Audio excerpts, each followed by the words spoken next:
Buenos días y bienvenidos a la lección 303, Sociedad de Calabazas. Look at this mapa de Polynesia.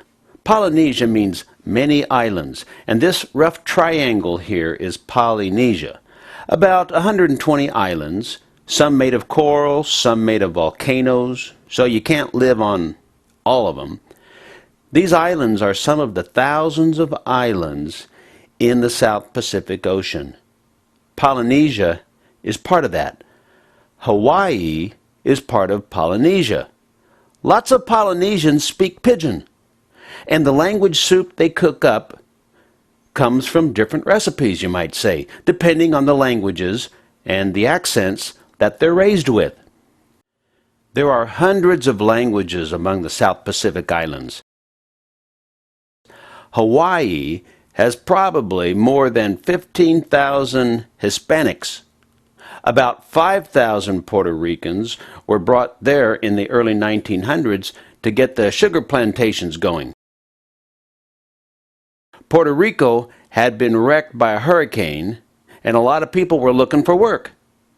Most never returned to Puerto Rico, and few of their children have tried to maintain a connection with the island of Puerto Rico. They basically switched islands that were thousands of miles apart and in different oceans. Many years before the Puerto Ricans were asked to move to Hawaii, back in the 1800s, the king of Hawaii invited cowboys and ranchers from California to come to the island. These workers were of Mexican descent, and so if you go to Hawaii, you will probably find plenty of people to speak Spanish with you, and many of them are also fluent in Hawaiian Creole, or pidgin, as they call it. Notice that in spite of all the mixing of language and nationalities that goes on, people still want to know where they came from. They love to have something to hold on to help them remember who they are, where they came from. And if you ask me, it makes the mixture way more interesting when everyone doesn't look the same and everyone doesn't talk the same. Do you have things to help you remember who you are? Mostly, I just have lots of good stories for memories and pictures. All of that works for me. What's the big deal with gourds? I mean, whoever even thought that there would be a gourd festival? Are gourds stupid? Gourds are amazing. Gourds are wonderful. Gourds are beautiful. Well, prove it to us. Let's see what your daddy did. Also, your dad just recently died. He did. My dad passed away in February at the age of 79. And he was doing gourds up till the end almost? Almost. Honestly, in the hospital, he was still thinking about projects. Really? Yeah. But like many people, you spend much of your life working at a profession. My father was a teacher. He had an interest in growing things, but he didn't have a lot of time to grow until he was older. And he didn't actually start crafting until he had retired. But these symbols are Hawaiian petroglyphs, early artwork, and these were native to Hawaiian culture. And so he started to put these on gourds. He used a wood burning technique with a wood burning tool. These designs, these geometric patterns are actually reminiscent of Polynesian tattoo designs. And so he would use those as his inspiration or his example for the artwork that he would do. And some are more elaborate than others. Now, how about the quilt? You said maybe he learned some things about art from being around your mother making Hawaiian quilts, if I said that right. Let's see some of what you're talking about. We know that my mother made a quilt, my grandmother made a quilt for each of her sons. She had 10 sons that lived to adulthood, and she also sold some quilts that on consignment someone would pay her to make a quilt that she would then turn over to them. So this is an example of a Hawaiian quilt pattern. All the Hawaiian quilt patterns are applique, where you take a piece of fabric, cut out a pattern, sort of like a snowflake, if you've ever seen a snowflake, and then you put that on top of another piece of fabric and sew it down. And so in Hawaiian quilt making, they're typically plants and flowers native within the islands. And so this is a breadfruit, ulu plant. You want to put that up there in view? Here we go. So here's the leaf of the ulu, and the breadfruit itself is the round piece here. And so this was traditional for Hawaiian mothers to make. The first quilt of their newborn would be breadfruit, because breadfruit symbolized long life. And so she would make this pattern. Hawaiian women, though, were very secretive and protective about the details of their patterns. And so there weren't commercial patterns. You had your own little variations. So maybe your points were different, or there was something about how you arranged your fabric on the cloth that made it unique to you. Now, would you grab the other one over there, the bigger one in the middle, and tell us, you say all of this is wood burning? This is all wood burning on this gourd. So first he had to grow it or get the gourd, and when the plant is still green, you would peel off the skin and scrape it down, and then use steel wool to polish it to get everything off and make it nice and smooth. And then he would have to determine where to put the markings on the gourd. And so he had techniques that he learned from members of the Indiana Gourd Society, actually, so that this would be evenly distributed around.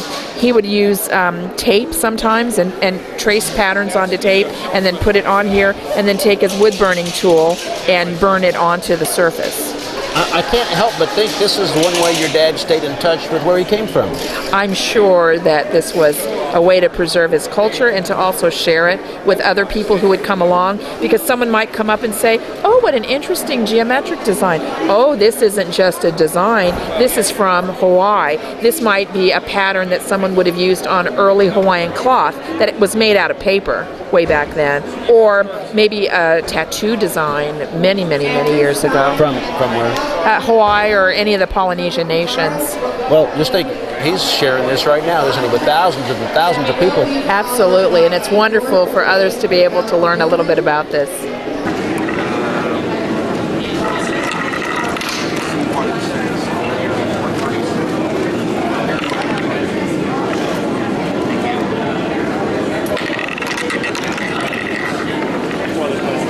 Last year I could keep 2, but I never get to 35. Who's going to give me 35? 35. ¿Quién me da 35? ¿Quién me da 10? ¿Quién me da 10? ¿Quién me da 5? Arranca. Let's quit going by dollar bills. We'll be here all day. I got 5, 10, somebody, I got a 10, okay? Tengo 10. 15. 20. 20. 20. Over here I can't see you. Oh, I can see you fine. Okay, 20. 20.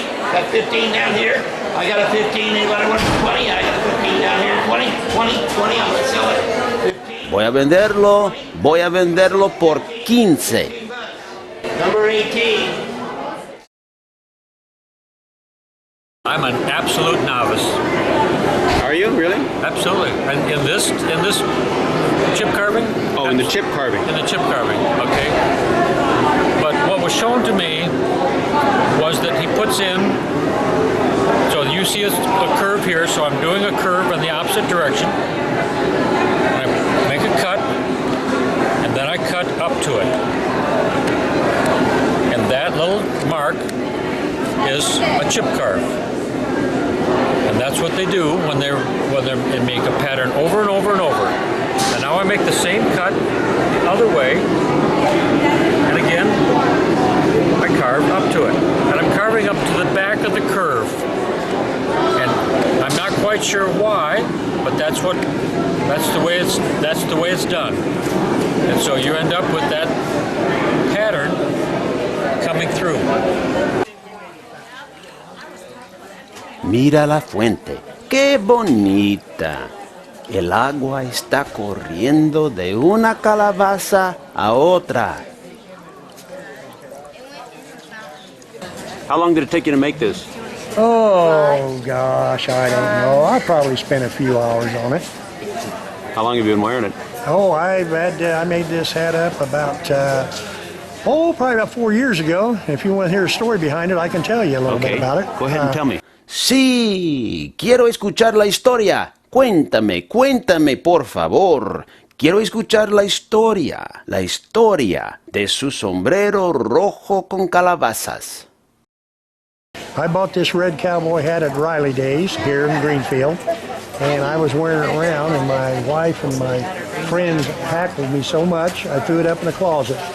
And 12 years ago, like I said, I've had it about 4 years, So yeah, I bought it about 10 years ago. You bought the red hat. The red hat, yes. And I took this hat and threw it in the closet, and I said, you know, and I just got the idea, it come to me, I am going to do something with that with gourds. So the gourds I did grow them, and the feathers I didn't, obviously. But it's fun, it's fun. And there is some other gourd hats. Have you seen the actual gourd hats? No, but Okay. well, yeah, I have. I wish I had one. In fact, next year, no. Yep, you got to have one. Yes. Yeah. This is what it comes.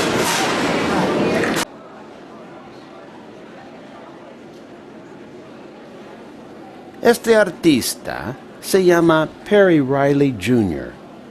The festival has many talented women artists, but there were too many people around them when I tried to film them.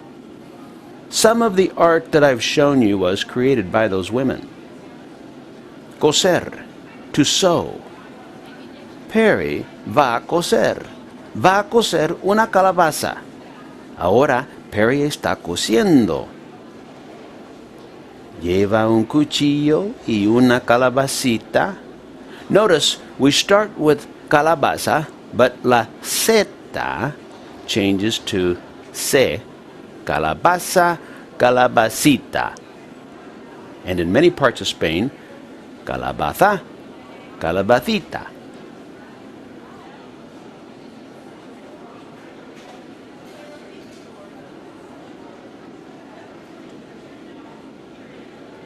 Estas no son calabacitas, son más grandes. You could call them calabazotas, calabazas grandes.